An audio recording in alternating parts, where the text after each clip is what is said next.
አድዋ የተዘመተበት ጋሻ ነው። አራ ሽጉጡን ይዘው ግን አሳደዱት ልክ እንደ ወፍጮ ቤቱ ድረስ አሳደዱት። ይሄ ምን መጽሐፍ ነው ጋሽ? ይሄ ህግ ነው። በቃ ኢትዮጵያ የተጠቃለለው ህግ ይሄ ነው። ይሄ 120 ዓመት እድሜ ያለው ነው። ጥላሁን ገሰሰን ያውቁታል? አዎ ወዳጅ ነበር።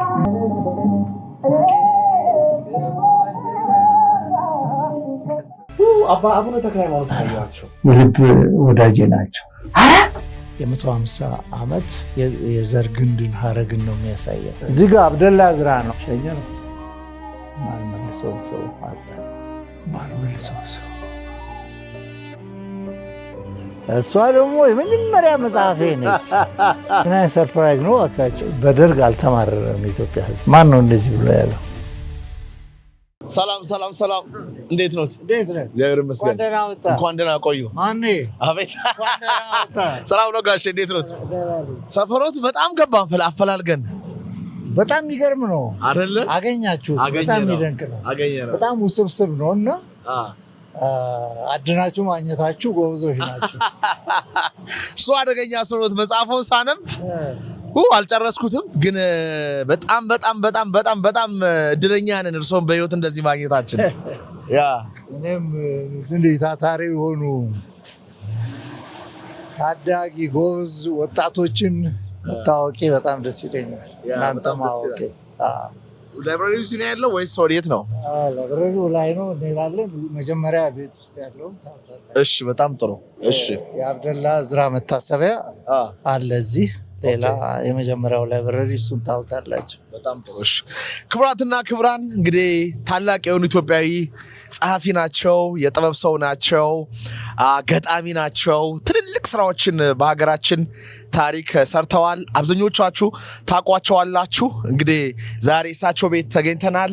የታላቁን የአብደላ እዝራን መታሰቢያ ላይብረሪ አይተን እንወጣለን።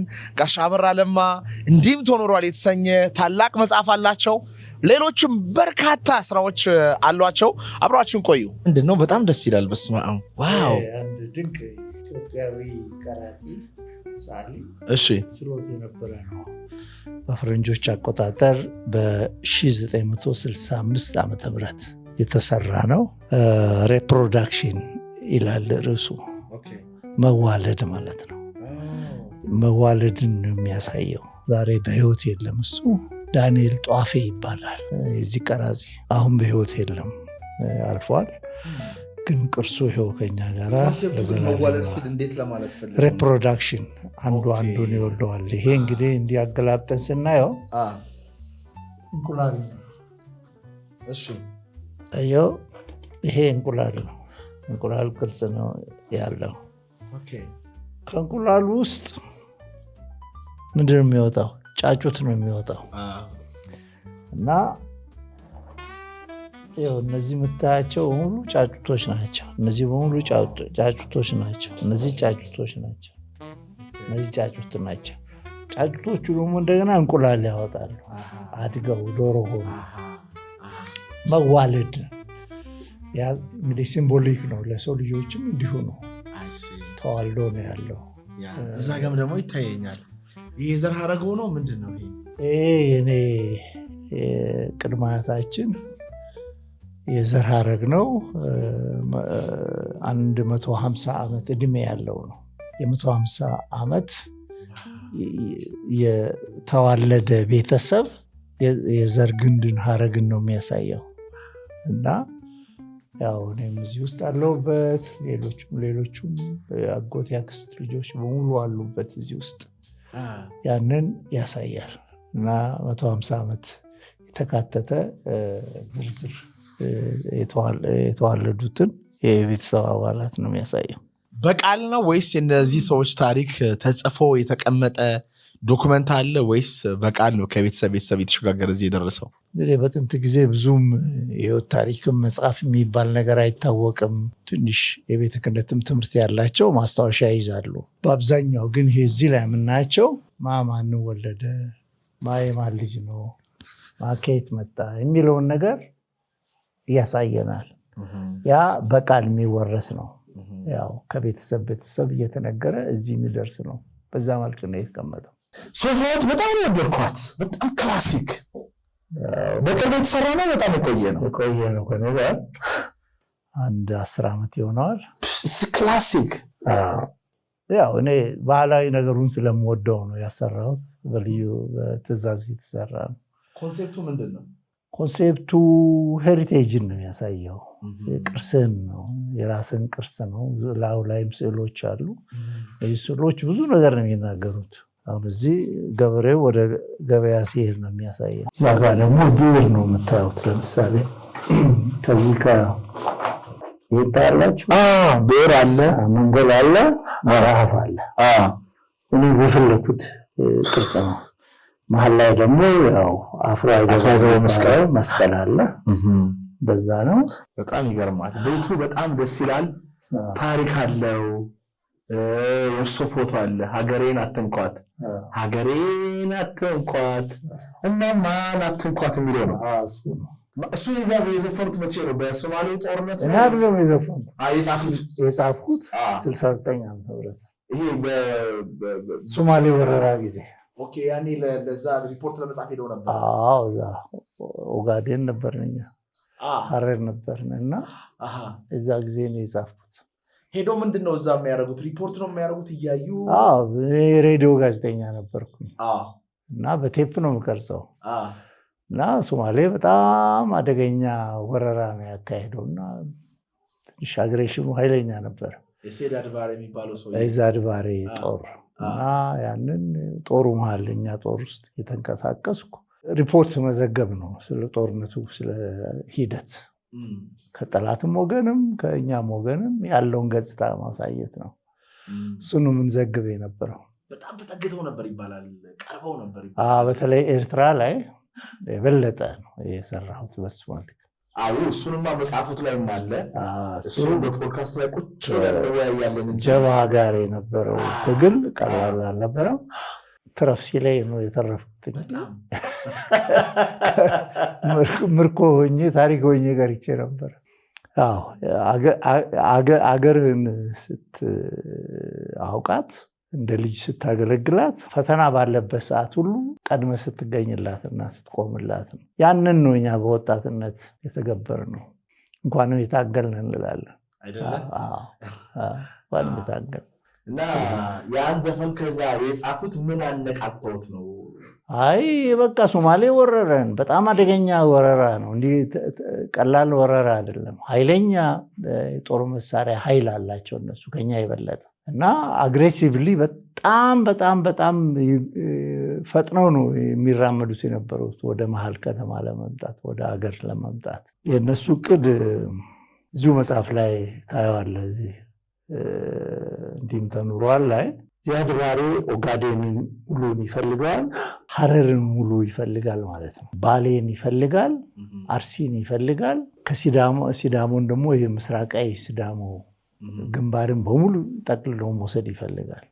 ሸዋ ላይ ሲመጣ እስከ ናዝሬት ድረስ አዳማ ድረስ ነው የእሱ ክልል። እሱ አቅዶ የተነሳው ሊወር እና ከኢትዮጵያ ቆርሶ ለመውሰድ የመጣው። ያንኑ ደግሞ በሚያሳዝን ሁኔታ እዚህ ላይ ዶክመንት ተቀምጠዋል። የአሜሪካ መንግስት ያወጣው የዛ ጊዜ ኢህአፓ ተፈራርሞታል ከዚያድ ባሬ ጋር ውሰድ ይሄንን ከዚህ ወደ ያለውን የሚል ውል ተዋውሎ ውሉ እዚህ ላይ ተቀምጧል። ከአሜሪካ መንግስት የተገኘ ነው እና አሳፋሪ ነው። ያንን ዓላማ አድርጎ ነው የሚንቀሳቀስ የነበረው ዚያድ ባሬ። ስለዚህ አስፈሪ ነበረ ማለት ነው እና በጣም የተጨናነቀ ሁኔታ ነው ለመላው ኢትዮጵያ ሕዝብ የነበረውና በዛ ስሜት ውስጥ ሆኜ ነው ሀገሬን አትንኳት የሚለው ነገር ሊገጠም የቻለው። ህዝቡን በጣም ነበር የተባበረው። ምግብ ያለው ምግብ ልጁም ሁሉ ሰው በሶ በየቀበሌው ተባብሮ በሶ ያዘጋጃል፣ ኮሸሮ ያዘጋጃል፣ ቋንጣ ያዘጋጃል እና እንጀራ ይጋገርና ፀሐይ ላይ ይደርቅና ከዛ ኮሸሮ ይሆናል። እንዲህ የሆነ በጣም በከፍተኛ ደረጃ ነው የኢትዮጵያ ህዝብ የተረባረበው። በኋላም ደግሞ ትንሽ ቆይቶ የእናት ሀገር ጥሪ የሚባል ዝግጅት ይዘጋጅ ነበር። በመላው ኢትዮጵያ ውስጥ ነው የተዘጋጀው። በየወረዳው፣ በየቀበሌው፣ በየከተሞቹ ተዘጋጅተዋል። እዛ ላይም ትልቅ መረባረብ ተደርጎ ገንዘብ ይዋጣ ነበረ ለጦሩ መርጃ የሚሆን ስንቅ የሚሆን። በዚህ አይነት ነው የኢትዮጵያ ህዝብ ዚያድ ባሬን አሳፍሮ ለመመለስ የቻለው። ከስልጣን ወረደ ግን ከዛ በኋላ አዎ ተመለሰ። ከዛ በኋላ ስልጣኑም የሚልበት የተመቻቸ ሁኔታ አልገጠመውም። ያው መሸነፍ ሀፍረት ነው። ከዛ በኋላ አገር ለቆ ነው የጠፋው እሱ። እዛው 70 ዓመተ ምህረት ላይ ዚያድ ባሬ ከተባረረ በኋላ የኛ ጦር ካሸነፈ በኋላ አንድ 7 ቀን ጋዜጠኞች ቡድን ኦጋዴንን ዞረ ነበረ ለ7 ቀን። ያደረሰውን ጦርነቱ ያደረሰውን ዳፋ ወይም ጉዳት ለመዘገብ ብለን ሄድን። አሁንም በህይወት ያለ ጓደኛ ያለ የኢትዮጵያ ቴሌቪዥን ጋዜጠኛ የነበረው ኃይለ ልዑል ይልማ እና እሱ አብረን ነበር ነው እና በሚያሳዝን ሁኔታ ከተማውን አጥፍተዋል። በቃ አውድመውታል። ሰው ተፈናቅሎ ጫካ ገብቷል። ባዶ ከተማ ነው ያገኘነው። ከዛ ከተማው ጫካ ውስጥ ሰዎች አሉ ተብለን ተነስተን ሄድን። በጫካ ውስጥ በዱር ውስጥ ስንሄድ እውነት ነው የፈሩ የደነገጡ አሮጊቶች፣ ሽማግሌዎች ምናምኖች አሉ ከከተማው የኮበለሉ። እነሱን አገኘን። እንደ አጋጣሚ አንድ ህፃን ልጅ አየን። ያቺ ህፃን ልጅ ጥቆማ አገኘንና አማርኛ ተናጋሪ ቤተሰቦች ልጅ ነች። ግን በጦርነቱ ምክንያት ሸሽተው ከከተማው ሲወጡ ልጅቷን በአንድ አቅጣጫ በእና ጠፋች ወደ ጫካው፣ ወላጆቿን በአንድ አቅጣጫ በእነው ጠፉ። ልጅቷ ስትንከለከል በየጫካ ውስጥ አንድ ሶማሊያ አሮጊት ያገኟታል፣ ይይዟታል። እንደ እናት ሆኖ ይንከባከቧታል፣ ያሳድጓታል። ስናገኝ በቃ የኔ ልጅ ነች አሉ እናትየው። ትልቅ አሮጊት ናቸው። አዎ ልጄ ነች አሉ። እኛ ግን ጥቆማውን ከወታደሮች ነው ያገኘነው። ጥሩ አደረጉ። የእሷ ወላጆች የነበሩት ባለመታደል በጦርነቱ ሞተዋል። እቺ ልጅ ማንም አሳዳጊም ወላጅም የላትም። እርሶ እጅ ወድቃለች። እርሱ እያሳደጉ ማኖር ይችላሉ ብለን ትንሽ ቃለመጠይቅ አድርገን ያለፍናቸውን አስታውሳለሁ። እንዲህ አይነት ያልተጠበቁ እንትኖች ውድቀቶች አሉ። በጦርነት የሚደርስ ነገር ክፉ ነገር ነው። ስፒከር ናት ምንድን ነች? ይሄ ሪል ቴፕ ነው። ሪል ቴፕ ነው። ይሰራል። በስመ አብ ክላሲክ ሪል ቴፕ ነው።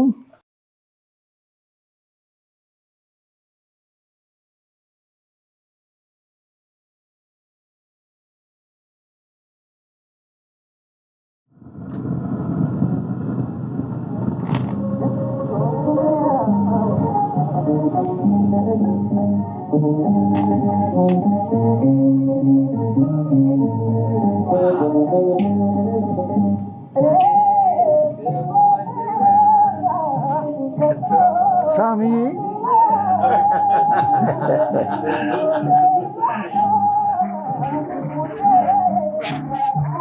በጣም ደስ ይላል። በዚህ ነበር የምንሰራው። ሙዚቃ ሬዲዮ በዚህ ተላለፈው። በሁሉ ነገር ፕሮግራም የሚሰራው በዚህ ነው። ምን የሚሰራው በዚህ ነው። ሙዚቃ የሚሰራው በዚህ ነው።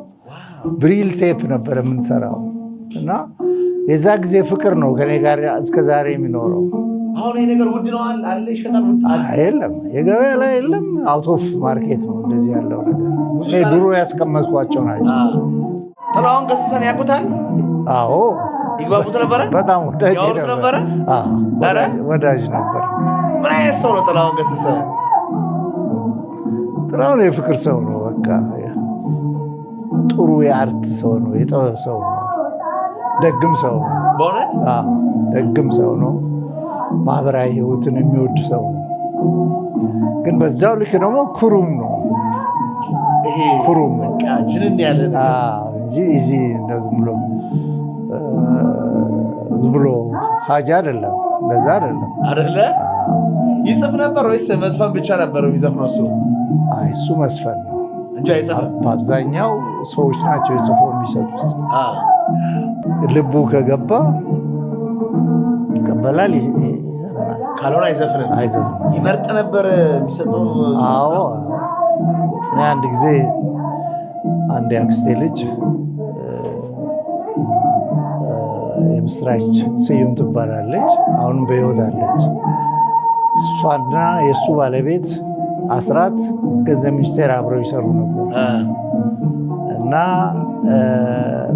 ወንድሜ ገጣሚ ነው፣ ብዙ ግጥሞች ይጽፋልና ጥላሁን ጋር ማስተዋወቅ ፈልጋለሁ ብላ ትነግራታለች። ጥላሁንም እሺ ይላል። ፈረንሳይ ላይ ጋር ሲሆን ነበር ቤታቸው። ይዛኝ ትሄዳለች። እዛ ሄድን። ብዙ ግጥሞች ጽፌ ነበረ። በዛ ዘመን የነበረኝ ኢምፕሬሽን ምን እንደሆነ አላውቅም። ስለ እናት ነበር የምጽፈው በአብዛኛው። ስለ እናት ነበር የምጽፈውና እዛ ምሳ በላን፣ ጋበዙን፣ በደንብ ተዝናንተን ዋልንና ቡናም ጠጥተን መጨረሻ ላይ ስለመጣንበት ጉዳይ ስንነጋገር አይ እኔ ያው ግጥሞች ጻፍኳቸዋሉ ለዜማ የሚሆኑና እነሱን ላሳየን የመጣሁት ተባለ። ነገርኩት። ሲያምጣቸው አለኝ፣ ሰጠሁት። ሲያይ ስለ እናት ነው እንትን የሚለው። አይ እኔ ስለ እናት አልጫወትም አልዘፍንም። ምን ነው አልኩት። አይ እኔ ፍላጎት አይደለም ማለት እንትኑ መንፈሱ ተለዋወጠ። ፊቱ ሁሉ ፔል አደረገ። የሐዘን ድባብ በጣም አሰማ። እኔ ምንም የማውቀው ነገር አልነበረም። ለካ እናቱ አመቷቸው ነው ካረፉ፣ ሰው ከገደላቸው። ሰው ነው የገደላቸው እና ልክ አመታቸው ነው። እና እናቱን የሚያስታውስ ነገር ማየት አልፈለገም ነበርና እንደዛ ላይ አዘንኩ በጣም። እኔ አልገባኝም ነበር። እሷም እቺ እህቴም አልነገረችኝም። በዛ ዘመን በቃ ከእናት ወላጅ ተለይቼ የኖርኩባቸው ዓመታት ብዙ ነበሩ እና እሷ ደግሞ ለእኔ ያላትን ኮንሰርን በጣም በልቤ በጣም ይዤው ነው የምኖረው እና ብዙ ለካ ግጥሞቼ እናት የሚል ጭብጥ የያዙ ናቸው። የእርሶ እናት ደስ ይላሉ እና አንድ ጊዜ ተማሪ ያሉ ያቺ ሸራ ታሪከኛ ሸራ ጫማ እና ሽጉጥ ያጎዘቱ ሽጉጥ አውጥተው ሰውን አባረው። ከዛ ያስገረመኝ ግን ቤት ሄዱና ምን ሆነ መጣ ብለው ሲሉ እርሶ ሀቅ እውነት ፈልገው ነው እና እናቶት ግን እርሶን የተረዳችበት መንገድ በጣም ነው ያስገረመኝ። እንደዛ ነው። እሷ እንደዛ አይነት ነበር። ነገርኳት። ተወራረድን። ልጁ ተሸነፈ። ግን ትልቅ ጎረምሳ ስለሆነ ሽንፈቱን መቀበል አልፈለግም። የተቀጣውን ያችን 10 ሳንቲም ነው የተሸነፈው። በውርርዱ የተበላው ማለት ነው። 10 ሳንቲም መክፈል አልፈለገም። በዛ ምክንያት ዱላው የመጣው ወፍጮ ቤት ነው የሚሰራው ደግሞ። ይሄን ስነግራት ለእናቴ ተወራርዶ ተረቶ አለች። ተረቶ ከተረታማ ይሄ በጣም ችግር ያለው ሰው በውርርድ ከተረታ ነው። የድሮ ሀቅ እንደዚህ ነው እና አንተን ሊነካ አይገባም ነበር አለች። እሷ ብይን ሰጠች። ሽጉጡን ይዘው ግን አሳደዱት። ልክ እንደ ወፍጮ ቤቱ ድረስ አሳደዱት። ከዛ ስለ ፖሊስ ይወራ። ፖሊስ የሚባል ነገር አለ እንዴ ያልኩና ወደ ጫካ። ክብራትና ክብራን፣ ታላቅ ደራሲ ታላቅ ጋዜጠኛ በሀገራችን በርካታ ታሪክ የሰሩ ጀግና ሰው ጋር ነው እዚህ ያለሁት። በርካታ መጽሐፎችን ጽፈዋል። እንግዲህ ከእሳቸው ጋር ፖድካስት ዛሬ ቀረጻ እናደርጋለን። ቤታቸው መተን ግን መንፈሱ ስናየው ህይወት ያለው ነው እና ሃውስ እና ሆም ይለያያል። ይሄንኛው ሃውስ ብቻ ነው፣ ሆም ነው። ጥሩ ስፒሪት አለው፣ ታሪክ አለው። የምትሰሙት ሙዚቃ፣ የምታዩት ነገር ሁሉ የእሳቸው አእምሮ ምን ያህል ውብ እንደሆነና ህይወት ያለው ህይወት እንደሚኖሩ ነው የሚናገረው። በጣም ደስ ይላል። ጋሼ መጽሐፉን እንየው። መጽሐፍ ቤቱን እንየው። እነዚህ ፎቶዎች በ67 ዓመተ ምህረት መምህር የነበርኩ ጊዜ አንድ አክፋ ካሜራ ገዛሁኝ። እንግዲህ ደሞዜ 247 ብር ነበር የመምህርነት። ጎንደር ማለት ነው። ጎንደር። ከመጀመሪያ ወር ደሞዜ አንድ ካሜራ ገዛሁኝ። እንግዲህ ለጆርናሊዝም ያለውን ፍቅር ነው የምታየው። እቺ ታላቅ እህቴ ነች፣ እቺ ታናሽ እህቴ ነች። ምን ውብ የሆነ እንዴት ፎቶ እንዳወጣች ተመልከት። ያቺ ትንሽ ካሜራ። እኚህ ደግሞ የኔ ሜንቶር ናቸው። አባ በቀለ የምልህ እዛ መጽሐፍ ላይ እኔን ወደ ደራሲነት ህይወት ያመጡ ጎንደር ሆነው የጠሯቸው ማለት ነው አይደለም? እሳቸው ዳይሬክተሬ ናቸው። አጎቴ ናቸው እኚህ ትልቁ መጽሐፍ ያስነብቡኝ የነበረው አባ በቀለ የተባሉት እኚህ ናቸው። እና ፊታቸው ስታነብ ብዙ ነገር ነው የሚናገረው። ፊታቸው ራሱ እንዲህ ቀላል ሰው አይደሉም። እና በህይወት ውስጥ በቃ ምን ትፈልጋለህ፣ ምን ትመኛለህ፣ ምን ቅር የሚል ነገር አለ ብለህ ብጠይቀኝ የእኚህን ሰው በህይወት ማጣት ነው ትልቅ ጉዳቴ። እሳቸው ቢኖሩ ሊኖሩ ዛሬ የደረስኩበት ደረጃ ላይ እንዴት በረኩ ነበር፣ እንዴት ባዩኝ ነበር። እሳቸው ስላመለጡኝ በአጉል ሰዓት ላይ በጣም ይቆጨኛል። እነዚህ ሳንቲሞች ምንድን ናቸው ጋሼ? እነዚህ የተለያየ ሳንቲሞች ናቸው። የተለያየ ሀገር ሳንቲሞች ናቸው። የተለያየ ሀገር ማለት ነው። ካሜራው በጣም ነው የሚገርመው። ያኔ ስንት ብር ነው ያኔ ካሜራ? 120 ብር። እዚህ ጋር አብደላ እዝራ ነው። አሁን ይሄ የእሱ መታሰቢያ እንትን ነው። አብዛኛው የእሱ ፒክቸሪያል ነገር ነው የሚያሳየው። አብደላ እዝራ ያው ታዋቂ ነው፣ ብዙ ሰዎች ያውቁታል። ዛሬን አድርገውና ለኢትዮጵያ ስነ ጽሁፍ ብዙ ውለታ የሰራ ሰው ነው። በምን በክሪቲክ ሀያሲ ነው። እሱ ታወቀ ሀያሲ ነው። በአጫጭር ልቦለዶች፣ በግጥሞች፣ ረዣዥም ልቦለዶች ረገድ ትልቅ የሂስ ስራ ጥበቦችን ያሳየን ሰው ነው እና የመናዊ ነው። ግን የተወለደው መርካቶ እዚሁ ኢትዮጵያ ውስጥ ስለነበረ ፍቅሩ እዚህ ነው ያለው።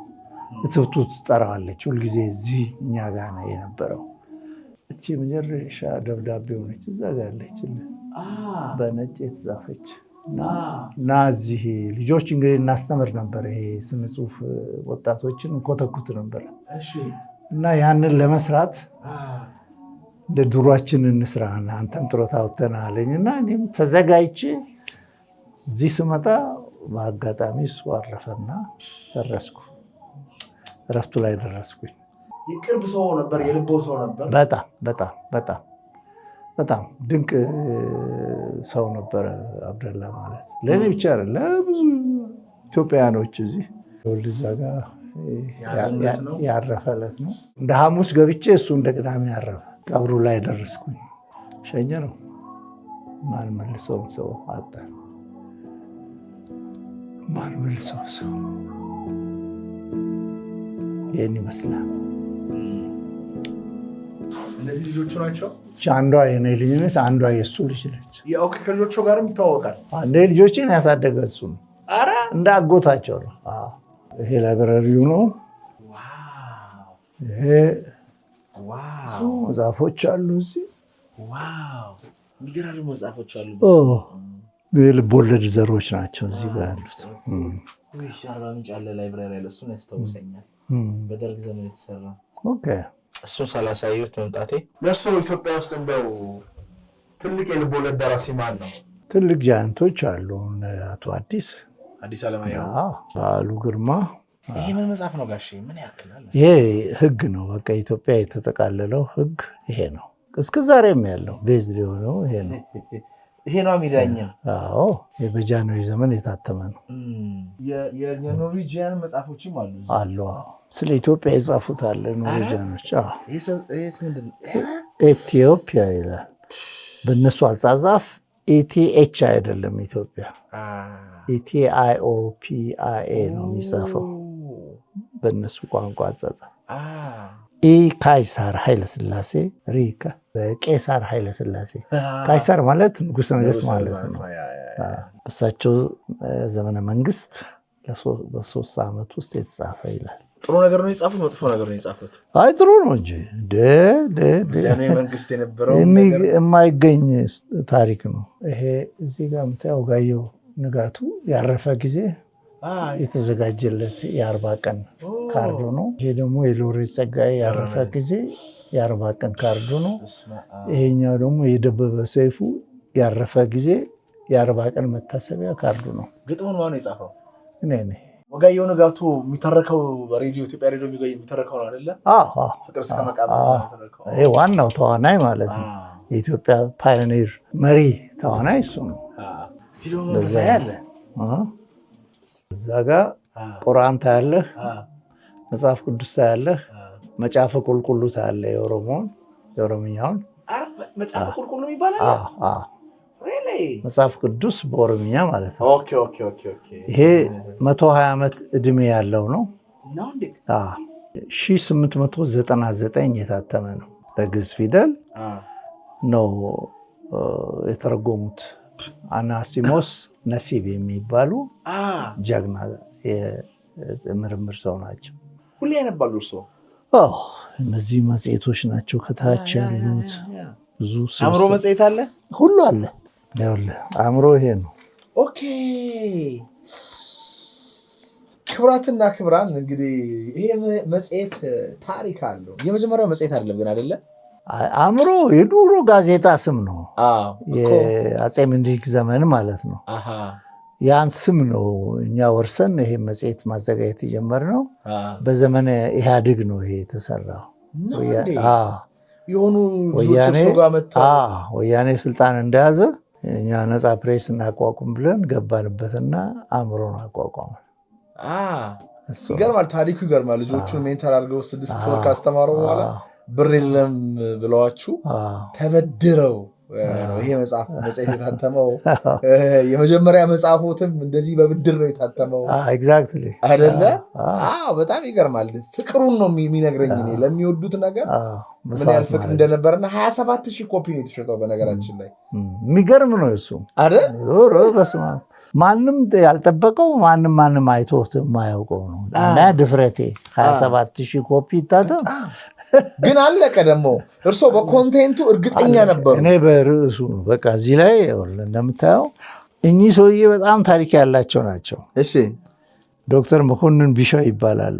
እሺ፣ ቻርተሩም ሆነ ምክር ቤቱ የኢትዮጵያ ሕዝብ አይደሉም ብሎ የወያኔን ቻርተር አፈርድሜ ያበሉት ሰውዬ ቤዝድ ኦን ዛት ኢንተርቪው ሰጡን ማለት ነው። እናንተ ሳትፈሩ ዘጋ ሰጣችሁ። ሁለተኛ የኢትዮጵያን መሬት በመሳሜ ልወነጀል አይገባም። ታማኝ በየነ እሱ ቶርቸር አድርገውታል፣ አሰቃይተውታል። በዶግራ አስኬዱት፣ ኮልፌ ፖሊስ ማሰልጠኛ ወስደው አስረውታል። እሱ ነው ታማኝ በየነ። ታማኝ ነው፣ ማይክል ጃክሰን ነው ይመስላል። ብዙ ተሰቃይቷል።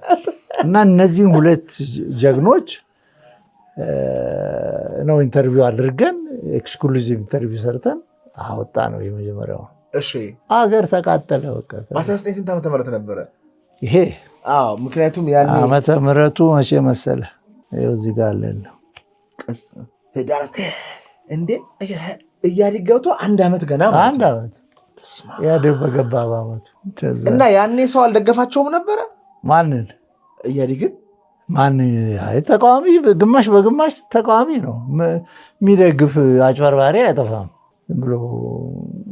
ዝም ብሎ አድራ ይኖራል። ግን አብዛኛው ህዝብ ተቃዋሚ ነው። በደርግ ተማሮ አልነበር እንደ ህዝቡ እና ነው ወይስ? አይ በደርግ አልተማረረም የኢትዮጵያ ህዝብ። ማን ነው እንደዚህ ብሎ ያለው? አልተማረረም። የተማረረው እነዚህ ውሾቹ በጫሩት ጦርነት ነው። በሻዕቢያዎቹ ደባ ነው የተማረረው ሰው። ጦርነት እንዲኖር ያደረጉ እነዚህ መናፍቃን ቆሻሾች ናቸው።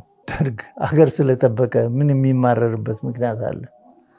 የሀገርን ዳር ድንበርና እንትንን ያስጠበቀ ነው ያ ስርዓት የነበረው። ሌላው ይሄ ቀይ ሽብር ነጭ ሽብር በነበረበት ጊዜ የነበረው መተላለቅ አለ። ያን እንግዲህ ደርግ ብቻውን አመጣው ብለህ መክሰስ አትችልም። ሌላው ተንኳሽ ወገንም ኮንትሪቢዩት ያደረገው ነገር አለ። አዎ፣ እዚህ ውስጥ ብዙ ሬፈረንስ መጽሐፎች ታያላችሁ። ፍቃዱ ተክለማርያም ጀግናው አለ። እሱ ለእኔ በጣም ቅርቤ የነበረ ሰው ነው። በተለይ መጎደኛው ነውጤ የተባለውን የኔን ስራ በሬዲዮ የተረከው እሱ ነው እና ለህዝብ እንዲታወቅ ያደረገ ነው። ያው እዛ ጋም ጀርባ ላይ ከኔ ጋር አለሁ መስላለሁ። ማሙድም እንደዚሁ አንዱ ቅርብ ሰው ነው። ከእሳቸው ጋር ምን አይነት ትውስታ አሉት? ማህሙድ አህመድ ምን አይነት ሰው ነው? ደግ ሰው ነው። በጣም ትህትና ያለው ሰው ነው። ፈሪሃ እግዚአብሔር ያደረበት ሰው ነው። በህይወት ውስጥ የተንገጫገጨ ህይወት የገጠመው ሰው ነው። ይሄ ፖለቲካው ሲቃየር ምን ሲል አንዴ ወደዛ አንዴ ወደዚህ ሲል የመዋዠቅ እንትኖች ገጥሞታል ፈተና። ተመልሶ ያው የህዝብ ሰው ስለሆነ የተረጋጋ ህይወት ውስጥ ገብቷል። አንድ ማቶን ሴት ህይወት ውስጥ ገብታ በጣም ቁማር ነው የቆመረችበት የነገደችበት አንድ የወያኔ ሴት እንደሚስት ሆና ገብታ ማለት ነው። እዛ ጊዜ ብዙ ተሰቃይቷል፣ ብዙ ተጎድቷል። አዎ በጣም ኃይለኛ ሴት ናት እንዴ? ሚዲያ ላይ ኢንተርቪው ስትሰጥ ምናምን አይቻት። አደገኛ ነች። ብዙ ነገሯ ጥሩ አይደለም። ከቤተ ክህነት ጋርም ትነካካለች። ኦፍ ኮርስ እዛ ጳጳሱ ጋር ገብታ እንደ ካዳሚ ሆና ትኖራል ነበር።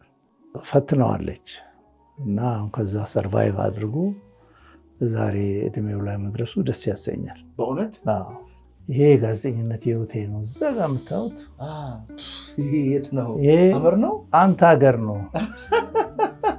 እዛ ሄጄ ወደ ጊዶሎ አካባቢ ወደ ኮንሶ እየሄድን እያለ ጫካ ሮጣ ወጣች እና ጥምጥም አለችብኝ። ካሜራማናችን ጎበዝ ነበር፣ ቶሎ አነሳ፣ ብዙ ፎቶዎች አነሳ። ከዛ ሁሉ ፎቶዎች ሰርቫይቭ አድርጓል። ብዙ ብሪሌዎች ያለው ጠጅ ይወዳሉ እንዴ? አይደለም የሆነው ይሄ እነዚህ ብሪሌዎች ንግስት ዘውዲቱ ዘመን ብሪሌዎች ናቸው። የንግስት ዘውዲቱ ጃንጥላ ያዥ የነበሩ ሰው ተሸልመዋል እነዚህም ብሪሌዎች። እዛ ጋም አለ ሲንጠለጠላለ እሱ ጭምር ያ ጋሻ የምታየው አድዋ የተዘመተበት ጋሻ ነው። አድዋ ተዘምቶበታል። እንደገና ደግሞ ማይጨው ድጋሜ ጣሊያን ሲወረን የዛን ጊዜ ደግሞ ልጃቸው ይህም ጋሻ ይዘው ሄዱ ተዋግተዋል። እና ታሪካዊ እንትን ነው። የትም ከሚወድቅ አንተ ጋር ይሁን ብለው ልጅ የሆናቸው ሜዳ እንዲኖር ያደረጉት እና የንግስት ዘውዲቱ ብርሌዎች ናቸው። እርሶ የጃንሆይ ወዳጅ ናቸው አይደል? ብልሃተኛ ናቸው ይላሉ እርሶ። በብልሃት ነው የመሩት ነገር አይደለ? ነገር በብልሃት ካልመራው ሁሉም ነገር አለ። መጽሐፎት ላይ ሳነብ በሆነ ጉዳይ ግብፃዊ ዳይሬክተራችሁ ተነስተው እና ጃንሆይ ገዳም መጥተው ሄደው ሊያዋሯቸው ሄደው ነበር። መለሱልን ብለን ጠየቅን። ሚስተር ራፋት ይባላሉ ዳይሬክተራችን።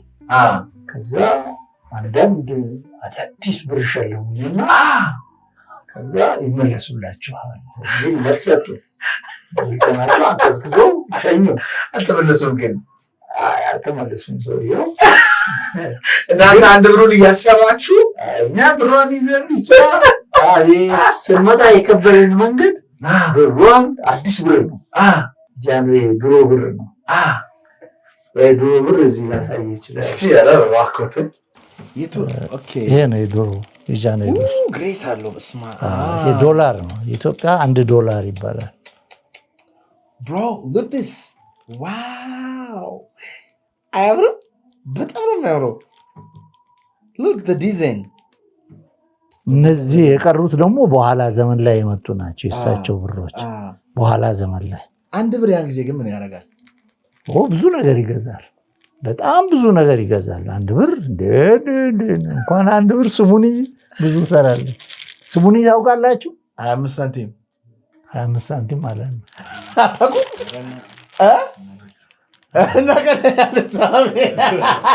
ሳሚ ስሙኒ አቡነ ተክለ ሃይማኖት ታዩዋቸው? የልብ ወዳጄ ናቸው። አባታችን ለምንድን ነው ወዳጄ የሚሆኑት? ኢትዮጵያ ሬዲዮ በነበርኩበት ጊዜ በየጊዜው ፋሲካ ላይ፣ ገና ላይ፣ አዲስ ዓመት ላይ ቡራኬ ይሰጣሉ።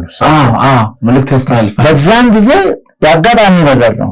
ሁልጊዜም የምላከው ከኢትዮጵያ ሬዲዮ ነበርኩኝ ቃላቸውን ለመቀበል። እና በጣም ልዩ ስሜት ይሰማኛል። መንፈሳዊ በቃ እንትን ይሰማኛል አጠገባቸው ሲሆኑ። በጣም የሚገርም ነው። በቃ እኔ ነው የምሄደው፣ እኔ ነው የምቀበላቸው። ባርከው ምንም አሳልመው በቃ ያችን እንትናቸውን ቡራኪያቸውን በቴፕ ቀድቼ ወደ ሬዲዮ መለስና አስተላልፋለሁ። 80 ዓመተ ምህረት ነሐሴ ወር ላይ ነው የሞቱት። እኔ ታጠቅ ዘመቻ ታዝዤ ታጠቅ ጦር ሜዳ ጦር ሰፈር ነበርኩኝ። እዛው ቅዳሜ ሌሊት ህልም አያለሁ። እሳቸው ሱሪያቸውን አውልቀው አጭር ቁምጣ ለብሰው ባዶ እግራቸውን ያው እንደተለመደው ባዶ እግራቸውን እሳቸው የሚሄዱት ረጅም ቀጭን መንገድ ይጓዛሉ። በጣም እየፈጠኑ ነው የሚጓዙት። እየፈጠኑ አባታችን ምን ሆኑ? በጣም እኮ ነው ፈጥነው የሚጓዙት። ወዴት ሊሄዱ ነው ብዬ እጨነቃለሁ። በህልሜ አያቸዋለሁ። ኦ ማይ ጋድ እንዴት መጡ በህልሜ ዛሬ? እንዴት ነው ይህን ረዥም መንገድ የሚጓዙት ብቻቸውን? ምንድን ነው ይህ ነገር አልኩና እሑድ ቀን ወደ ቤተሰብ ስመጣ አዲስ አበባ ስመጣ ከታጠቅ ለባለቤቴ ነገርኳት። አልሰማህም እንዲ አለች። ምኑን ስላት ትናንት እኮ አረፉ። ለካ እሳቸው ቅዳሜ ዕለት አርፈዋል። እኔ በህልም የማያቸው ሌሊት እንደዚህ አይነት የመንፈስ ግንኙነት አለን ከእኚህ አባት ጋር። አመራረጣቸው ራሱ በጣም ይገርማል። ባህታዊ ናቸው። ከብቱና ነው ቀጥታ ወደ ጵጵስና የመጡት። ሊቀ ጳጳስ ፓትርያርክ ነው የሆኑት። ጳጳስም ሳይሆኑ ነው ፓትርያርክ የሆኑት ማለት ነው። እና ህዝቡ በሙሉ በአንድ ተስማምቶ የደገፋቸው አባት ነበሩ። በጣም የበቁ ሰው ነበሩ። በጣም ሲበዛ የበቁ ሰው ነበሩ። ኦሮ የአባ ተክለ ሃይማኖትን ማን ያገኘው? አቡነ ቴዎፍሎስ ከሳቸው በኋላ አቡነ ቴዎፍሎስ ናቸው የመጡት። ቴዎፍሎስ የቀድሞ ናቸው። ደርግ ያስገደላቸው። እሳቸውስ እንዴት ያለው አባት ነበሩ? እሳቸውን በጣም በቅርብ አላውቃቸውም፣ ግን አያቸዋለሁ። ቤተክርስቲያንም መጥተው ታቦት የወጣ ቀን ሲያስከብሩ ፊቼ ገነተ ጊዮርጊስ ቤተክርስቲያን ውስጥ አይቻቸዋለሁ። ለምን ደርግ ያስገደላቸው? እንግዲህ ምን ሰበብ እንደሰጡ ዝም ብሎ የዛ ስርዓት ዘመን ሰው ስለሆኑ ናቸው። ስለዚህ እንዴት ነው ደርግን ጥሩ ነው የምንለው? ጋሼ ዝም ብሎ እየገደለ በጣም እብደት በጅምላ ደግ ነው አላለም፣ እኛ አንልም። ሚዛናዊ በሆነ መንገድ እንየው ነው። ደግሞ ግለሰቦችንም በመጨቆን አሁን የእርሶ መጽሐፍ ላይ የምንታየው የሆነ አርማ ታተመ ተብሎ መታሰር የሆነ እርሶ እኮ እግዚአብሔር አትርፎት እኔ እድለኛ ከሆኑ ሰዎች ሰርቫይቭ ካደረጉት አንዱ ነኝ።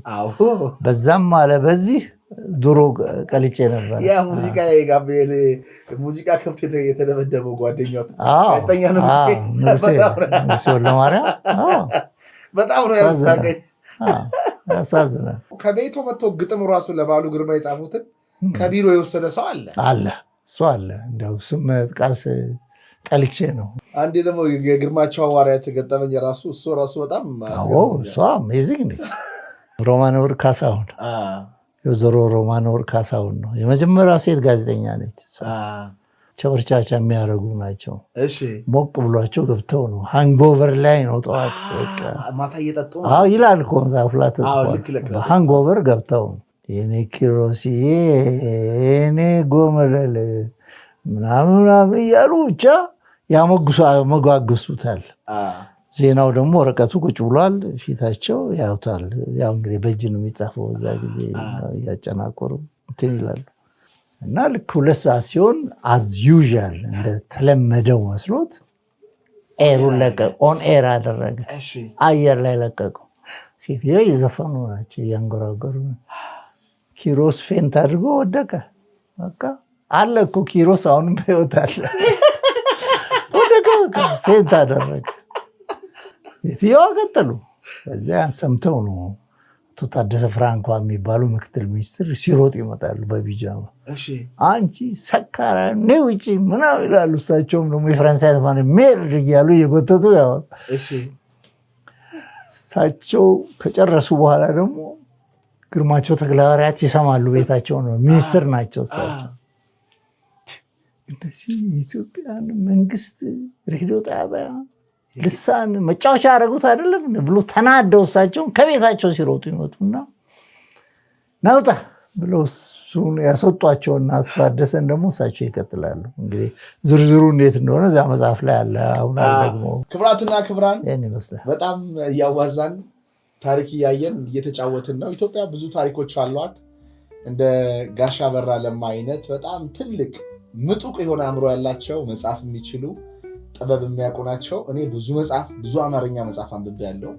እንደርሶ መጽሐፍ ለማንበብ የቀለለኝ የለም። እውነቱን ስናገር ብዙ መጽሐፍ አንብቤያለሁ፣ ግን የጻፉበት መንገድ ቃላቶቹ የቃል ሀብታም ነው። እርሶ አገላለጽ እየሳኩኝ ደብድ ነው ካፌ ውስጥ እያነበብኩኝ እየሳኩኝ እየተገረምኩኝ በቃ ሰው ቢያይ እብድ ነው የሚለኝ የአጻጻፉ ስታይል ነውና መጽሐፋቸውን ፈልጋችሁ አገኙ።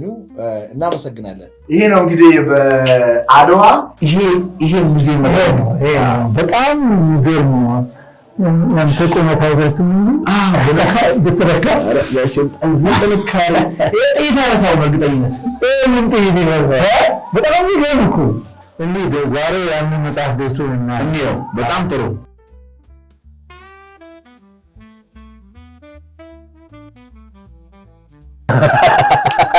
ያቺ እንደነች ተገግመኑ ካሜራ አለ እና እንዴ ወንጀል ከመራሱ በፊት ተገግሎ ይመስላል። አያንቺ የተወሰው ይሄ ነው ላይብራሪ። ኦኬ በስመ አብ ይሄ ነው ላይብራሪ ማለት ነው። እንግዲህ በጣም ብዙ መጽሐፍ ነው የምንፈልገው ለዚህ ላይብራሪ። አዎ በጣም ያኛው ለህፃናት ነው። ኦኬ ይሄ መጽሐፍ ማንበብ ለማይችሉ ልጆች ጋር ይጫወቱበታል ማለት ነው። ኦኬ ይሄስ ይሄ ሙሉ ላይብራሪ ታውት ሙሉ ነው። ከ50 ሺህ መጽሐፍ በላይ ይይዛል። አረ 50 ሺህ መጽሐፍ ይይዛል። ይይዛል። ዋው በደንብ ይይዛል። ይሄ ማን መጽሐፍ ነው? አሁን እንትና ነው የአገር 1000 ቀን ወይዘሮ ፍሬዓለም ሽባባው። ኦኬ እሷ መጽሐፍ ነው። 200 መጽሐፍ ስጦታ ዶኔት አድርጋለች። ወንደርፉል ሶ ጉድ። እና እንደዚህ እንግዲህ 200 መጽሐፎቹ 2 ሼልፍ ብቻ ነው መያዝ የቻሉት። በዚህ እሳቤ ይሄን ሁሉ ካልኩሌት ታደርገው በጣም ብዙ መጽሐፍ ይፈልጋል። ኦፍ ኮርስ በጣም ብዙ መጽሐፍ ይፈልጋል። እንሞላለን። ክብራትና ክብራን መጽሐፍ ጊዜ ዶኔት እናደርጋለን። ጀሞ አካባቢ ወደ ውስጥ ገባ ብሎ ነው ያለው። እዚህ ያሉ ወጣቶች ማህበረሰቡ መጥቶ የሚያርፍበት ታሪክ የሚማርበት ራሱን የሚያውቅበት ቦታ ነው። ስለዚህ መጽሐፍ ካላችሁ ዶኔት አድርጉ። እዚህ ጋር ስልክ እናስቀምጣለን። የሳቸውን ስልክ እየደወላችሁ ዶኔት ማድረግ ትችላላችሁ። ይሄ ቦታ እንዲሁም ጥሩ ነው። በቃ አሪፍ ነው። እዚህ አካባቢ ያላችሁ ሰዎች በጣም አሪፍ ነው። እዚህ ማለት አሁን ትናንት ዶኔት ያደረጉልኝ ሰዎች አረ ትናንት ዶኔት የተደረገ መጽሐፍ ነው። ቤርቶ ጋዳ የህይወት መመሪያ ኢትዮጵያ ልጅ ከኛ ጋራ ሬትሪት ላይ የነበረው ነው እንዴ? ሁሉ አዳም ከእስራኤል ልጅ እሱ ነው ሁሉ አዳም ያመጣው ነው። እነዚህ መጽሐፎች እኔ ደግሞ አንድ አሜሪካ የሚኖር ወዳጄ ሲያሳትሙ ነበር። መጽሐፉን 20 ኮፒ ሰጠኝ። ወንደርፉል። ሌሎቹን እኛ እንሞላለን። እኔም 30 መጽሐፍ ነው ቃል የገባሁት። 30 ነው ዝም ብሎ የገባሁት 130 ከእናንተ ግን እጠብቃለሁ። አይ ፕሮሚስ ችግር የለው። እኔ 131 መጽሐፍ ቃል እገባለሁ። ይኸውልሽ በአንድ ጊዜ ባይሆንም በየጊዜው ቀስ እያደረኩኝ 131 መጽሐፍ ቃል እገባለሁ። ቀላል ነው። አንድ ጊዜ መጽሐፍ ቤት ሄጄ ትርጉም ያላቸው መጽሐፎች ነው እዚህ ማስገባት ፈልገው። እናንተም ደግሞ ዶኔት አድርጉ። በራሳቸው ተነሳሽነት ነው እንግዲህ እያደረጉ ያሉት። በራሳቸው ተነሳሽነት ከሚኖሩበት ከኖርዌይ ኢትዮጵያ መተው ለህፃናትም ለአዛውንቶችም ለወጣቶችም የሚሆን አነስ ያለች ላይብረሪ ናት። አቤት እዚች ጋር ደግሞ ኮፊ ሾፕ ብትኖር ትንሽ ቡናቸውን የተደረገ ቁጭ ብለው እየጠጡ ቢያነቡ ደግሞ ምንኛ ያማረ ይሆን ነበር። ልክ ነው። እንትን ነው የቦታ ጥበት ነው እንጂ አስበነው ነበር የቡናውን ነገር። ግን ሁሉ ጊዜ ያንን አይነት አቅርቦት ባይኖር እንኳን አልፎ አልፎ ግን ይኖራል ቡና የሚያፈሉ እዚህ ነው በቃ ማሳለፍ ፈልጉት። ከዚህ በኋላ ከሷ ሀገር ምን አለኝ እዚህ ነው እትብት ያለው እዚህ ነው ህዝብ ያለው እና እዚህ ላይ ጊዜ ማጥፋት እንፈልጋለን። እንዲህ ነው በቃ እንደዚህ ነው በጣም የሚመች ሀገር ነው። ኖርዌይ በጣም የሚደላ ሀገር ነው። ክብርን ጠብቆ በጣም በሚገርም ሁኔታ የሚያኖርህ ሀገር ነው። ስርዓትም ነው ያለው እዛ። እንደ ሰውኛ ስናስበው ደግሞ እዚህ ከዚህ ህዝብ ጋራ ብዙ የምንሰራው ስራ አለ። እሱን ለመስራት የግድ እዚህ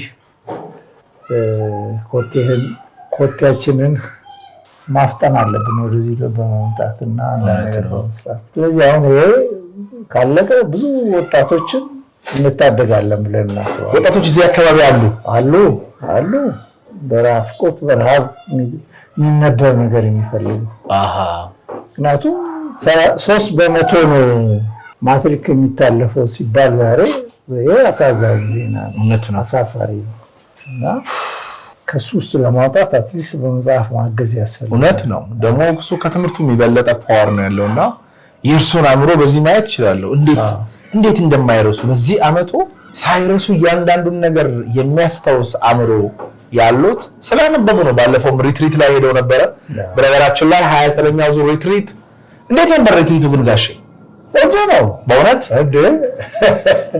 በጣም ድንቅ ነው ሪትሪት አይደለ? ብዙ የተጎዱ ብዙ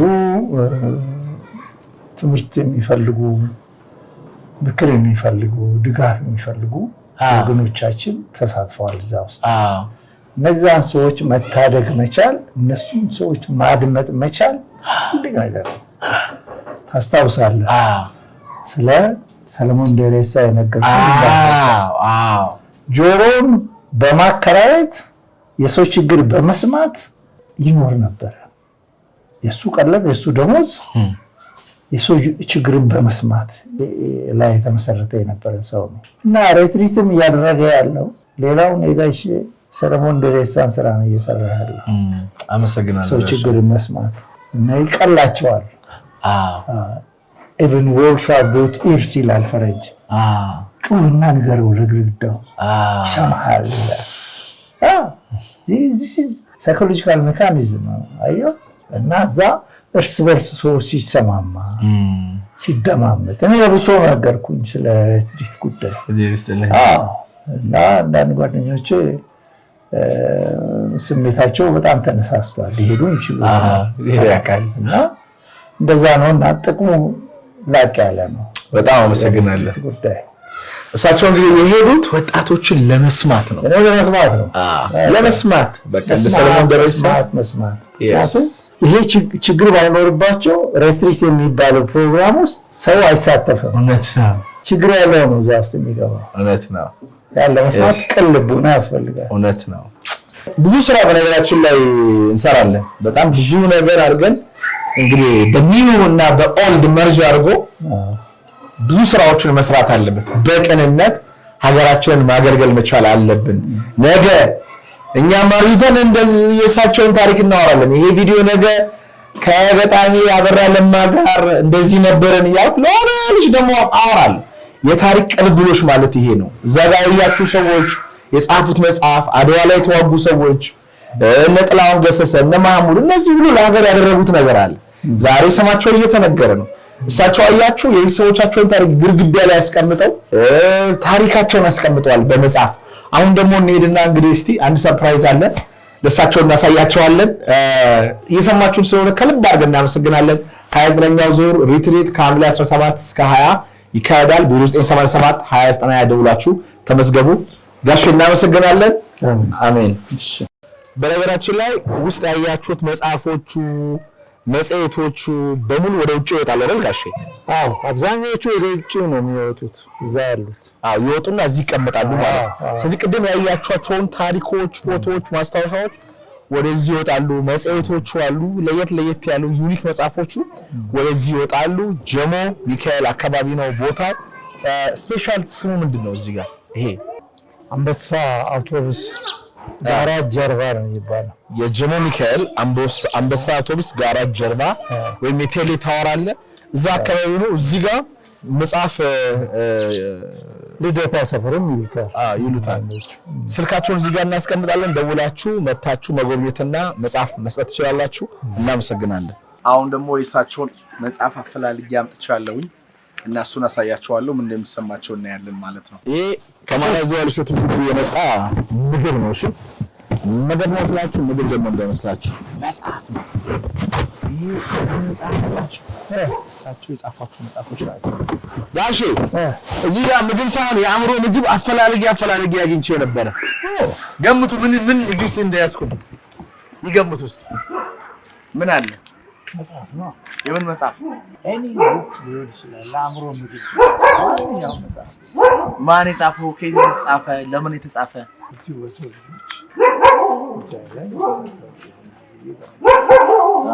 እቺ መጽሐፍ ያውቃታል?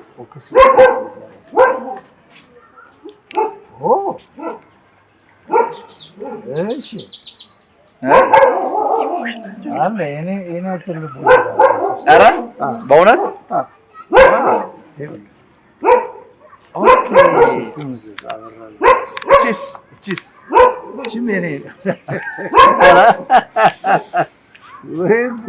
ይገርማል አይደለ? እቺስ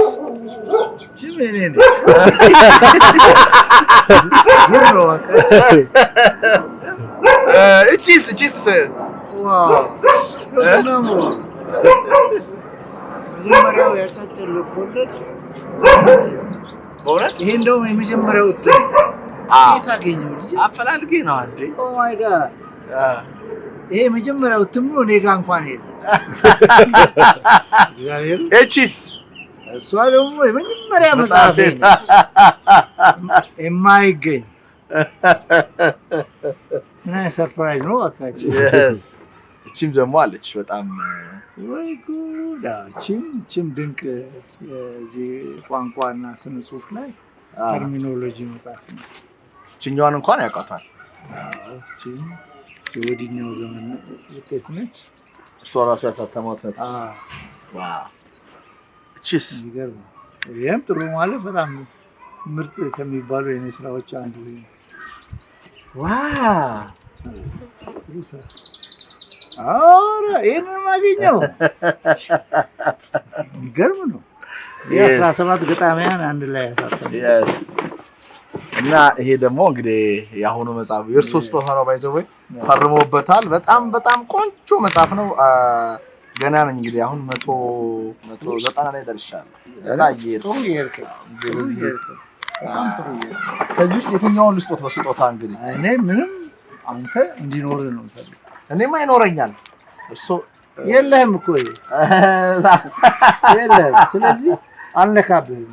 ግድ የለውም። እንዲሁ ሙሉን ስጦታለሁ። እኔ እንደገና አፈላልጋለሁ። ችግር የለውም። እንደገና አስፈልጋለሁ ጋሽ በእውነት ግዳ ይሄን ቀጥታ እኔ ላይብረሪው ይቆጠርልኛል ማለት ነው። ከወደ 31 ላይ አዎ 1 2 3 4 5 6 7 8 9 መጽሐፍ በጣም ግን የማይገኙ ባይዘው ብርቅዬ ናቸው። የማይገኙ በብዙ ፈተና ነው ያገኘናቸው እንጂ ዝም ብሎ ብዙ ሽብር ነው ራሱ የሌለኝ እኮ ነው። በቃ የትና ሞት የመጀመሪያ እትሜ ነው የሌለ መጽሐፍ። ከዚህ በኋላ ታትሟል፣ ሪፕሪንት ሆኗል። ኦኬ ከለሩ ግን ሰማያዊ ነው፣ ቀያል። ይሄ ጠፍቶብኝ ነበርና በጣም ትልቅ ነገር ነው። ሶ ሃፒ። ወጣትነታችሁ ጊዜ የምትሰሩት ስራ ዘመን ተሻጋሪ ይሆናል። እነማን ጋር እንደሚደርሱ አይታወቅምና ጽፋችሁ አሳትሙ፣ ቪዲዮ ቀርጻችሁ አሳትሙ። ዘመኑ ባለው መሳሪያ ቴክኖሎጂ የምትሰሩትን ስራ ለትውልድ ያስተላልፉ። ይሄ መጽሐፍ እርሶ ቢያልፉ እንኳን አያልፉ 200 ዓመት 300 ዓመት ይኖራል እና እርሶ ለሀገር ያደረጉት በጣም ትልቅ ውለታ ነው። ኢትዮጵያ እንግዲህ እርሶን ታስታውሳለች። እዛ ይሄን ፈልገን የማይገኘውን ነገር ነው አግኝቶ ይዘው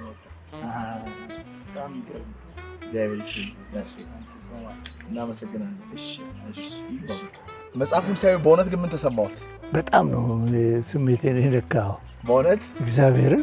በአሁን ዘመን የኔ ዛሬ 67 ዓመተ ምህረት የታተመን ኩሎች ጥላሸትን ይዘህ ትመጣለህ ብዬ አልገመቱም። የሚገርም ነው። እግዚአብሔር ይመስገን። እንግዲህ ጋር 67 ዓመተ ምህረት ማለት የዛሬ 60 ዓመት እየተጠጋ ነው ያለው እና የማይገኙ መጽሐፍቶች ናቸው የመጡት። ከዛ ወዲህ የታተሙት ሁሉ ዲስ ሚራክል ሚራክል። አሁን ደግሞ ወደ ፖድካስት እየሄድን ነው። ጀሞ ቤታቸው ነው ያለ ነው። ወደ ፖድካስት ወደ ማኔጀር እሸቱ ግቢ ቁጥር 2 ነው የምንሄደው። የግቡልንና ጋሼ አብረን ደግሞ እያወራን እንሄዳለን ማለት ነው።